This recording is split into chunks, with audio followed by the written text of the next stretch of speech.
So then we've got Kurtz, who's going to ask us, what is a climate strike? Thank you so much. I'm really happy to be here. And I just want to preface it by saying this is still a bit of a work in progress. So I definitely welcome your patience and your feedback. So this project seeks to theorize and analyze the concept and practice of the climate strike, popularized by Greta Thunberg and her School Strike for Climate movement, which inspired many other similar actions and organizations, including but not limited to the Fridays for Future. This peaked in 2019 as millions participated worldwide, and its salience was recognized by Collins Dictionary as its word of the year, defining it as a form of protest in which people absent themselves through education or work in order to join demonstrations demanding action to counter climate change. So my goal is to try and provide a more theoretically informed conceptualization of the climate strike, to clarify its strategic meanings and intended effects, to inform more effective understanding and forms of political action on climate change. So to do so, I use an ecological Marxist theory of direct action that I developed in a paper published in the Radical Philosophy Review in 2020. That understands direct action as organized and deliberate attempts to intervene, disrupt, and or reorganize the social and political organization of the metabolism between humans and nature, aka the labor process, which basically leads me to arrive at a definition that identifies the climate strike as a form of direct action in which people withdraw, subvert, or redirect their contributions to processes of social reproduction and or labor to counter fossil capitalism and or the crisis of climate change. And so while climate strikes have primarily taken the form of school strikes, my approach sees the climate strike as a particular form of a more general category that includes both what we can call social reproduction strikes, targeting the processes and relations that organize and enable capitalist value production, as well as labor strikes, targeting fossil capital and fossil infrastructure. And as scholars like Andreas Malm and Elias Koenig have shown, we can include a variety of strike actions which predate the modern environment and climate movements. This includes some of the earliest industrial actions of the modern working class movement, including the English General Strike of 1842, the Flood Plot riots, both which were targeting the early use of fossil power in the labor sector, as well as anti-colonial resistance, which targeted fossil fuel infrastructure. I'm also interested in seeing how this framework can consider other more contemporary climate direct actions that predate the climate school strikes. So I've done some research on the mine occupations by groups like Indigalenda, including at the nearby Tombacher coal mine. I'm also interested in Extinction Rebellion and Just Stop Oil. And I hope that by enabling the analysis and evaluation of the political ecological dimensions of the variety of these climate strike activities, while at the same time contributing to a broader framework of social reproduction strikes and ecological direct action, I think enhance our knowledge and understanding of the value and potential of these political forms for reorganizing the socio-ecological metabolism in more emancipatory and ecologically sustainable ways. So what I'm going to be presenting today is much more kind of theoretical and conceptual, but I hope to be able to kind of briefly outline some of the more empirical application for more future work.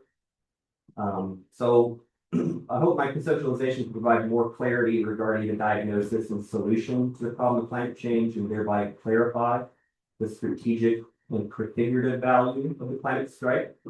So we are amidst a planetary crisis that some are calling the Anthropocene, which reflects this idea or claim that the cumulative effects of so-called human activity are radically changing the planet, such that the Earth system and conditions that have been seen as the backdrop, so to speak, of the development and proliferation of civilization as we know it, has now been basically irrevocably altered, and we're entering this kind of new period of Earth history. But I agree with the critiques that say that it's wrong to understand this as an anthropogenic forces driving the crisis insofar as it's a dehistoricizing and naturalizing the social and political economic forces responsible. Rather, I think it's important that we conceptualize the planetary crisis, of which climate change is a defining but not exclusive feature, as core as a disjuncture or a rift in the metabolism or the stop vexel of the Earth system organized by the capitalist mode of production. So this volatile organization of the planetary metabolism is of course defined by a hegemonic mode of production predicated upon first alienated relations between humans and the rest of nature, and the subordination of the metabolic processes of production and exchange to the mediation of capital. Hence, this crisis is better understood as a capitalogenic crisis. Hence, some call this the Capitalocene rather than the Anthropocene. And so if we look at the movement itself, we can see that the climate strikers, they tend to share this kind of systemic understanding of the crisis. So system change, climate change, the core slogan. And capitalism is often, the name given. But again, there's kind of a variety of terms like Extinction Rebellion. They use industrial society. The solution that's being proposed is by the same token seen as imminent to the direct actions themselves. So schools, workplaces, other sites of fossil capitalist extraction, production, exchange, and accumulation. These are seen as sites and institutions complicit or responsible for enabling the crisis, thus withdrawing participation from or disrupting the ability of others to participate in this fossilized capitalist reproduction is productive through the absence made in these circuits, which creates space for change and momentum against these relations and dynamics generating the crisis. Furthermore, as Koenig observes, these climate strikes as school strikes, they can also disrupt circuits of capital accumulation more directly and by interfering with schools' systemic functions, like for example, by providing childcare. If your child is going and participating in the strike, the parents are unable to participate in the workforce, and so it can have these kind of more direct economic implications as well. The value of the strike as a form of direct action, of course, derives from the role of the workers and they're in the labor process, that their bodies and their labor power are key for producing value is clear. But if we just stop here, again, this will struggle to account for this primary form of the climate strike as a school strike led by students and not workers per se, right? It's the students that are leading the climate strike, not the teachers or the school administrators. And so from a more kind of traditional orthodox Marxist perspective, there might be a denial that, the climate strike as school strike can be considered a real strike, given it's the students, not the laborers.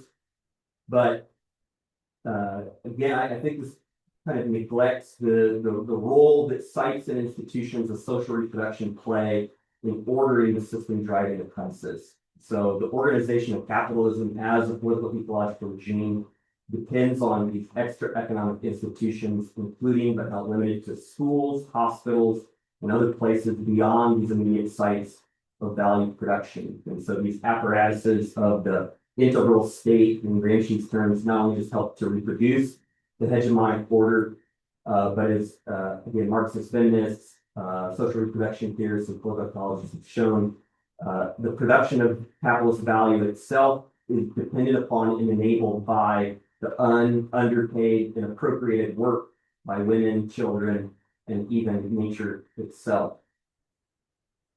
So also across the developed core of the system, we see education and healthcare systems becoming increasingly important sites of value appropriation and targets for reactionary repression or J.D. Vance, Vice President of the United States, has said professors are the enemy.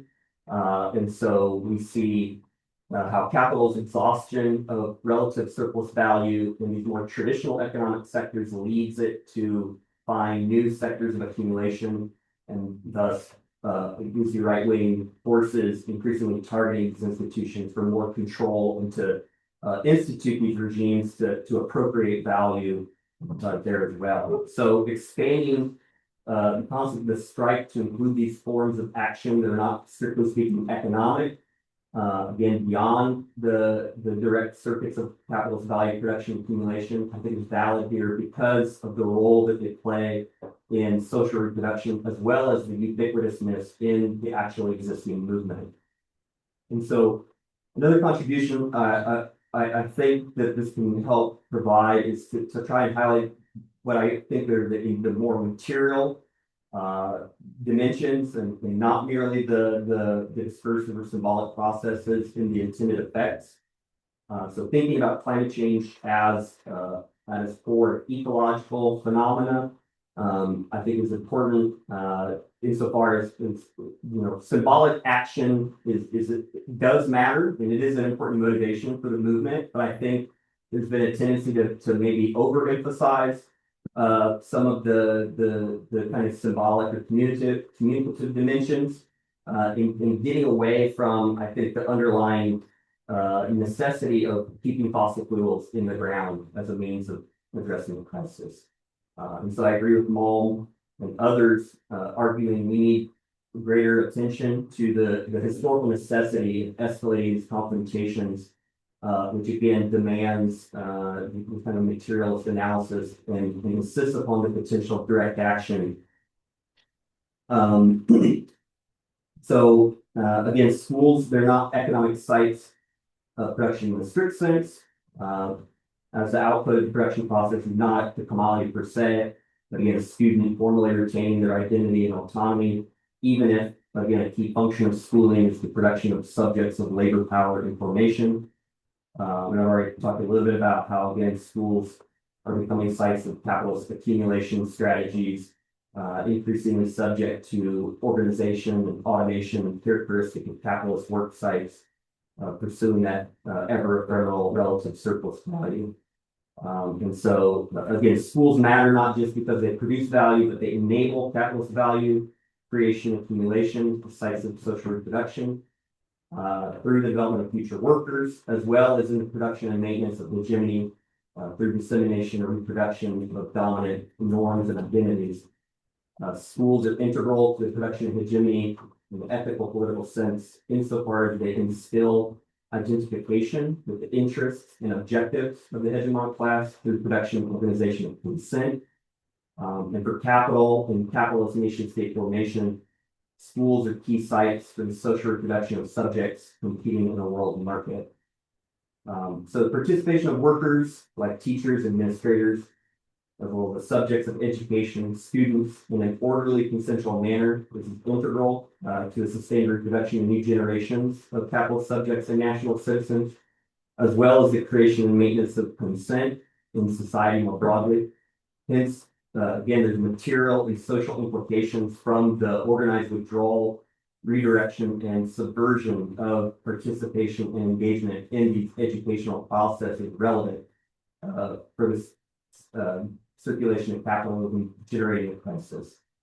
And this work of organizing, creating awareness, acting strategically, these are formative acts as well, with developmental implications for the participants.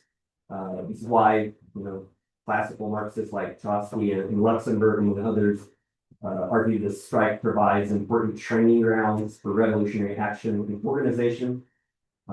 That type of activity can provide hands-on experience for future action, thereby contributing directly to the subject formation of workers in the broad sense, to be able to kind of prepare them for self-organization in the future. But there's also, again, a more concrete sense in which school strikes are legitimate forms of strike activity. Under the alienated conditions of capital social reproduction, we have strong divisions, not just between labor and capital, but also between the citizens and their representatives. So that, again, capitalist class had this effective monopoly over the indirect forms of coercion consent. For the working and the subaltern classes, including the students and others more disconnected from value production, they have the greatest strategic advantage via these direct actions, challenging the production value of the production and circulation of value and consent, even if they're not at the immediate sites of value production per se. So the strike can enable at least two dimensions of these effects of the direct actions. On one hand, a strike by laborers at the work site is a direct action that can have both direct material as well as indirect social or symbolic effects. It can intervene upon the production and circulation of value, causing the loss of production value. It can increase costs for security, generate crisis management that has these, again, more direct material economic effects on the surface of capital. But it can also have, again, more indirect social and symbolic effects on the participants themselves, as well as those who bear witness or otherwise affected in the community or the family. And so this comes through, again, the effects that strike actions and the complex of related activities that we can include in this kind of broad category of strike activity. So strike is not just about the withdrawal, but it also involves, again, the organizing, the more educative, the formative activities of sharing information, producing knowledge that are involved. So again, picketing, pamphleting, even the teach-ins to educate and raise the consciousness is part of this process as well. But the further we get away from these participants and these sites of directing labor action, the indirect effects become more salient as policymakers must respond, the media has to interpret, and so we see increasing mediation by other subjects and institutions. But I think it's important to not lose sight of the kind of more direct and immediate targets and effects, as the strikes intend first and foremost to try and create a crisis. And here I'm talking about the kind of more narrowly defined or economic strike. The indirect effects are going to be additional. So we see immediate objectives to change the material conditions at the sites of production, but not necessarily to shift the consciousness more broadly. So maybe just kind of sum up and maybe talk a little bit about looking more to the future. So basically, I'm trying to think about both this kind of category of direct action in which we can understand the labor strike on the one hand, as well as social reproduction strikes as another form. We can see if social reproduction strike within a school movement becomes big enough, they can lead to larger scale actions. And so we've seen this, for example, in Chile, where we have student movements kind of generating these large scale movements that can potentially become a labor strike. So we see, or excuse me, a general strike. And so again, I think this helps us to try and see the kind of creativity and variety of different forms that exist. And we can think about this category, the social reproduction strike, identifiable in feminist movements like the Wages for Housework movement. We've seen sex strikes in the Greek play La Spisa Strata. There's also tenant union strikes and healthcare worker strikes. There's some recent research on birth strikes.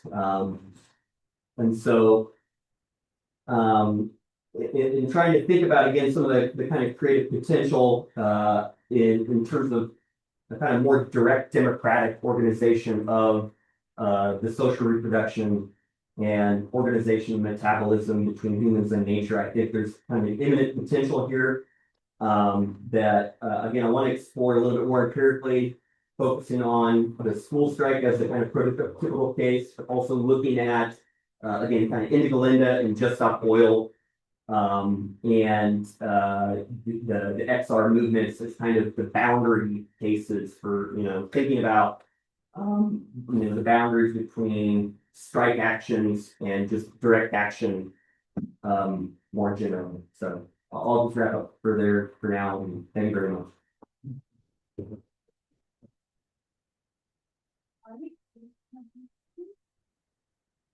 Yes, my question is complex and maybe difficult, but is a school strike a real strike? And I don't mean from a market, not like they're not workers. So, but many schools nowadays, at least in Europe, I'm not sure about the United States, have this democratic citizenship curriculum. So could you not reformulate both from the perspective of the participants and from the perspective of the opponents of the school strike? Could you not say, actually, we're doing curricular activity here by invoking our rights as democratic citizens, or the other way around? It's fine that they are having a school strike because it's actually they're still at school, but now they're doing this extracurricular activity on the street. And the second one is from a conceptual perspective. Strikes often have strike breakers. In the case of the school strike, who is the strike breaker? Is it the pupil who stays in school, or is it maybe the people who work at these oil sites or coal sites which are occupied, and that the actual workers who go into work are the breakers of the climate strike because they continue their environmentally damaging activity? This is some of the conceptual things that I've thought about, and how you can go this age-old thing of strikes into our present-day context. But maybe it's just too far out to. Yeah. No, the idea that maybe I'll start with the second part of your question and kind of work back. The idea of the strike breakers is one certainly that I haven't really thought about, and I'm very much kind of intrigued by that notion. And I think also one thing to kind of keep in mind, or one thing that kind of strikes me as well, is that there's kind of the subject of the school child, right? They, in a way, there's kind of like a power that they have insofar as they might be less likely to face that kind of violent repression, right? So in a way that there might be a strategic element that makes them less likely to face that type of strike breaking. So I don't know that because the strike breaking that we've seen is just, it's not by the scabs, right? It's like by the police, right? Or even maybe their parents. They're going to force them to go back to school. Regarding like the democratic citizen curriculum, I guess what to me is exciting or empowering about the potential for these forms of school and social reproduction strikes is the extent to which they're taking they're basically trying to take control of their own education in a way, right? So this kind of again fits into this relationship between direct action and direct democracy, right? So Greta and others have said, like, they're not teaching us what we need to know. So what we're going to do is we're going to organize our own teachings, or we're going to be the ones that are doing the educating. And so for me, this is where, again, this kind of radical potential lies, insofar as if we think about the crisis is generated by, again, this kind of alienated relationship that we have, and this, the mediation by the capital and these other institutions that have created this, again, this disjuncture or this unstable equilibrium that we're seeing in terms of the climate crisis by basically kind of taking a more direct control over, again, what I think of as, again, it's kind of organization of the social metabolism. That can be seen as a way of, it's a way of kind of resisting or even overcoming that alienation, right? So it's we become more connected, we become more responsible. We're basically affirming that. So for me, it kind of embodies that potential of an alternative way of organizing society and organizing the social ecological metabolism, even while recognizing, in the short run, we're probably still going to need lots of state intervention, right? And even, and this is something else I'm struggling with too, is even the, analysts are talking about, some of the biggest advocates for, climate direct action are saying at the end of the day, we need more direct action to provoke the state. But I think there's still seeds of what, a more sustainable society could look like where there's more direct participation and more direct control over how we organize society, organize metabolism, so to speak. Yeah, that's right. I think it's additional to that. I think in Latin we see very much broadening of the concept of strike, and so to my mind, I think that is really useful or necessary to rethink the concept of striking so broad it. But I ask myself when it becomes to those average,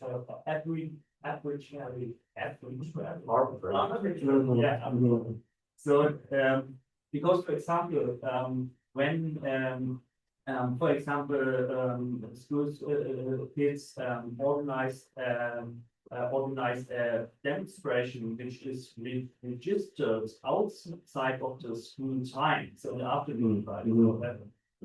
Then it's a political action, of course, but it is not anymore a withdrawal from school or an interruption.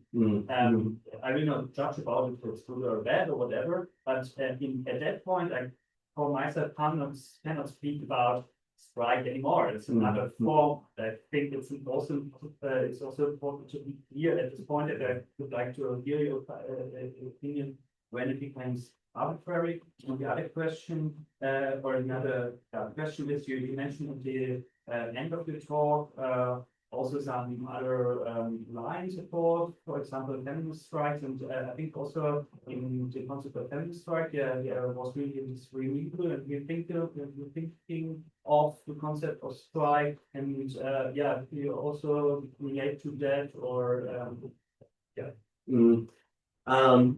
To respond to your first point, I think it's partly, maybe this is also partly kind of like a condition of my context, where I'm coming from the United States, where, if we look over the past decade or so, maybe less than that,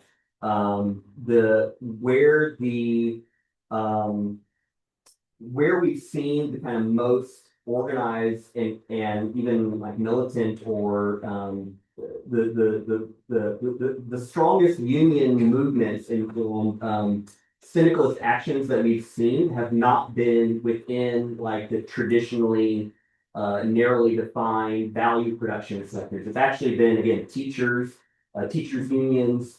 Again, outside of the climate and school strikes, we've seen teachers unions as well as, again, actually healthcare workers. And so for me, like, for example, partly this is like opportunistic. It's thinking about where do we see potential for this kind of more radical action. And for example, with healthcare workers, and actually in public health, like we see a lot of attention and interest in climate and the impacts of climate change on health, right?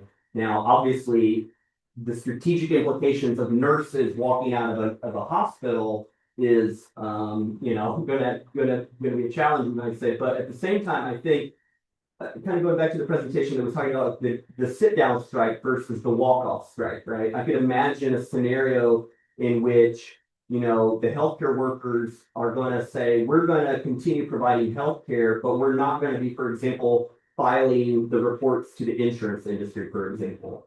So they're still providing a service, perhaps, or again, even if they are walking off the job, it still can be seen as a strike, even if it's not that type of economic or labor strike, right? So I wouldn't want to discard that, but I would also want us to be able to think creatively about the potential that lies in this kind of imminent to context we're in. Yes, I so I appreciate the discussion of broad narrative thanks to the report that I stressed and have for the students of elsewhere. I have a question that relates to, I think, the previous student already a bit. And it's less about definition of the strike itself and more about it had a causal mechanism through which it was supposed to play or generate some sort of effect. Mm. Because in it's called strike, but in most cases of strikes, yeah, they have a variety of complex and sometimes okay. But one thing that they don't have in common is we try to do something that is mostly most important, viewing our employer, or some relative standing, and that then poses perceived risk for us to see into some of our demands or something like that. And then exposed to that, you change your behavior interaction or something. And it seems hard to see a clear analogy between that context and where they have strikes, opposed to sabotage, or it was so on. On the one hand, I want students are really to university, so I guess it's kind of opaque effects, where you're getting the education and need to do these evaluations and not rely on something general, not really time for right now, so in way. I see the symbolic of community effects. I see a variety of forms to like reputation, of things, etc. But I don't see a clear kind of analog to reimpose material cost on you, force you to reimpose NAMs, the way I see it. It was standing for the rape strikes, or even something like sex strikes, or reproductive.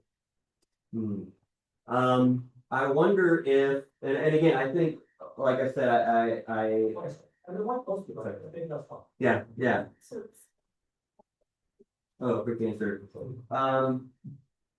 Yeah, I'll just say I'll have to think about it a bit more. Maybe we can talk more, in the break. I appreciate that. Thank you.